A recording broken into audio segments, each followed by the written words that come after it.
Assalamualaikum warahmatullahi wabarakatuh.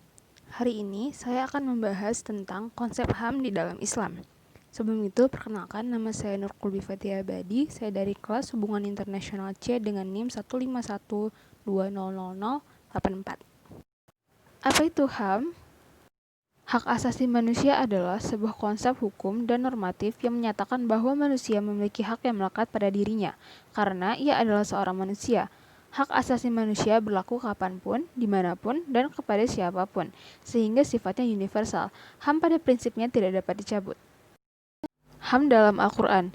Dalam bahasa Arab ada kata hak yang berarti hak. Umumnya ketika menelusuri al-haq dalam Al-Quran sulit untuk mengatakan bahwa itulah yang dimaksud dengan hak asasi. Sebab kebanyakan istilah al-haq dalam Al-Quran berarti kebenaran petunjuk Allah. Misalnya pada surat Yunus ayat 35 dan pada surat Al-Zariyat ayat 19 yang berkaitan dengan harta benda. Istilah al-haq dengan berbagai bentuknya ditemukan sebanyak 287 kali. Yang paling banyak adalah istilah al-haq, umumnya bermakna kebenaran, sekitar 227 kali. Adapun kata al-haq yang berarti kepemilikan atau kewajiban, umumnya diungkapkan dalam istilah ahaq, yang lebih berhak. Misalnya pada Quran Surat Al-An'am ayat 81 atau hak yang berarti bagiannya pada Surat Al-Ma'arij ayat 24. HAM ini sudah diperjuangkan sejak lama. Salah satu organisasi yang memperjuangkannya adalah The Universal Declaration of Human Rights sebagai deklarator HAM internasional yang memproklamirkan deklarasi semesta hak asasi manusia sebagai standar umum kemajuan bagi semua orang, dengan harapan bahwa setiap individu dan organ masyarakat yang menjunjung tinggi deklarasi ini secara terus-menerus akan berjuang melalui pengajaran dan pendidikan untuk meningkatkan penghormatan terhadap hak-hak individu dan sosial melalui langkah-langkah progresif, baik nasional maupun internasional. Ternyata organisasi ini tidak mudah diterima dan dilaksanakan dalam perjalanannya karena adanya perbedaan budaya, keyakinan, dan pemahaman tentang HAM yang bisa jadi secara prinsipil bertentangan dengan pemahaman HAM universal. Di sini ada dua pemahaman HAM. Yang pertama adalah pemahaman teosentris, yaitu pemahaman HAM yang berpusat pada Tuhan. Dan yang kedua adalah pemahaman HAM antroposentris, yaitu pemahaman HAM yang berpusat pada manusia. Dalam pandangan Islam, pada prinsipnya hak asasi manusia bukanlah berasal dari siapapun, melainkan berasal dari kausa prima alam semesta ini, yaitu Tuhan Yang Maha Esa. Di sinilah terdapat perbedaan mendasar antara konsep HAM dalam Islam dengan konsep HAM Barat seperti yang ada dalam masyarakat internasional. HAM dalam pandangan Islam dikategorisasikan sebagai aktivitas yang didasarkan pada diri manusia sebagai khalifah Allah di muka bumi. Sedangkan bagi pandangan Barat, HAM ditentukan oleh aturan-aturan publik demi tercapainya kedamaian dan keamanan semesta alam.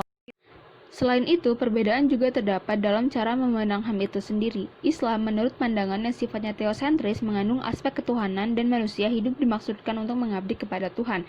Karenanya, nilai-nilai yang selama ini dikenal di dunia internasional, termasuk yang dianggap dari barat sekalipun, seperti demokrasi, kesejahteraan ekonomi, dan sebagainya, diperuntukkan bagi tegaknya HAM yang berorientasi pada penghargaan manusia. Ukuran sesuatu mesti diselaraskan dengan keberadaan manusia, sehingga watak yang berkembang lebih dekat penghargaan individu-individu semesta. Pemahaman inilah yang kemudian dikenal dengan antropocentrisme. Pemaknaan HAM yang berkembang di Barat telah menempatkan manusia dalam setting yang terpisah dengan Tuhan. Perbedaan persepsi tentang manusia, hak-haknya, sehingga nasibnya merupakan salah satu sebab yang memicu konflik antara dunia Barat. Dalam hal ini adalah Islam.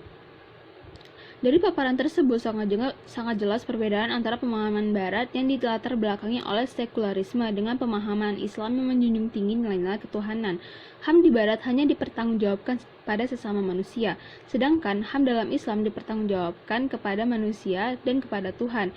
Dengan kata lain, bahwa HAM bukan sekedar masalah manusia saja, tetapi masalah yang juga berhubungan dengan masalah ketuhanan atau teosentris.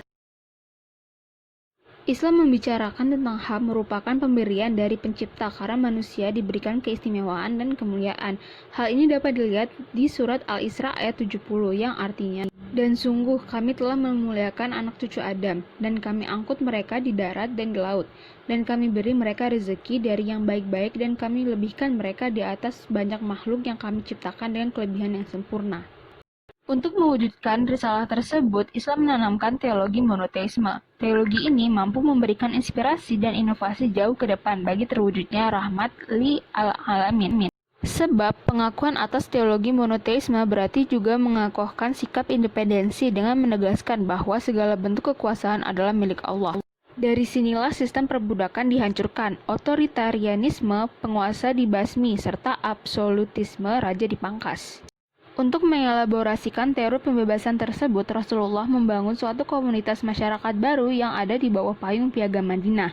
Masyarakat tersebut bersifat pluralisme yang mewadahi seluruh komponen, termasuk kaum Yahudi, Nasrani, Muslim, Majusi, dan sebagainya.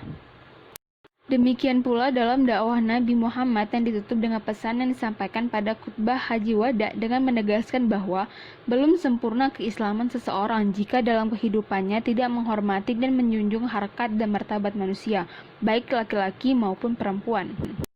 Sehubungan dengan hal tersebut, ada beberapa hal yang perlu disikapi tentang HAM adalah sebagai berikut. Yang pertama adalah Fis al-Din, yaitu memberikan jaminan hak kepada umat Islam untuk memelihara agama dan keyakinannya. Islam juga menjamin sepenuhnya atas identitas agama yang bersifat lintas etnis. Oleh karena itu, Islam menjamin kebebasan beragama dan melarang adanya pemaksaan agama yang satu dengan yang lain. Yang kedua adalah hifz al-nafs, yaitu memberikan jaminan hak atas setiap jiwa manusia untuk tumbuh dan berkembang secara layak. Dalam hal ini, Islam menuntut adanya keadilan, pemenuhan kebutuhan dasar, atau hak atas penghidupan, pekerjaan, hak kemerdekaan, dan keselamatan bebas dari penganiayaan. Yang ketiga ada hifz al-aql, adalah suatu jaminan atas kebebasan berekspresi, kebebasan mimbar, kebebasan mengeluarkan opini, melakukan penelitian, dan berbagai aktivitas ilmiah. Dalam hal ini, Islam melarang terjadinya perusakan akal dalam bentuk penyiksaan, penggunaan ekstasi, minuman keras, dan lain-lain.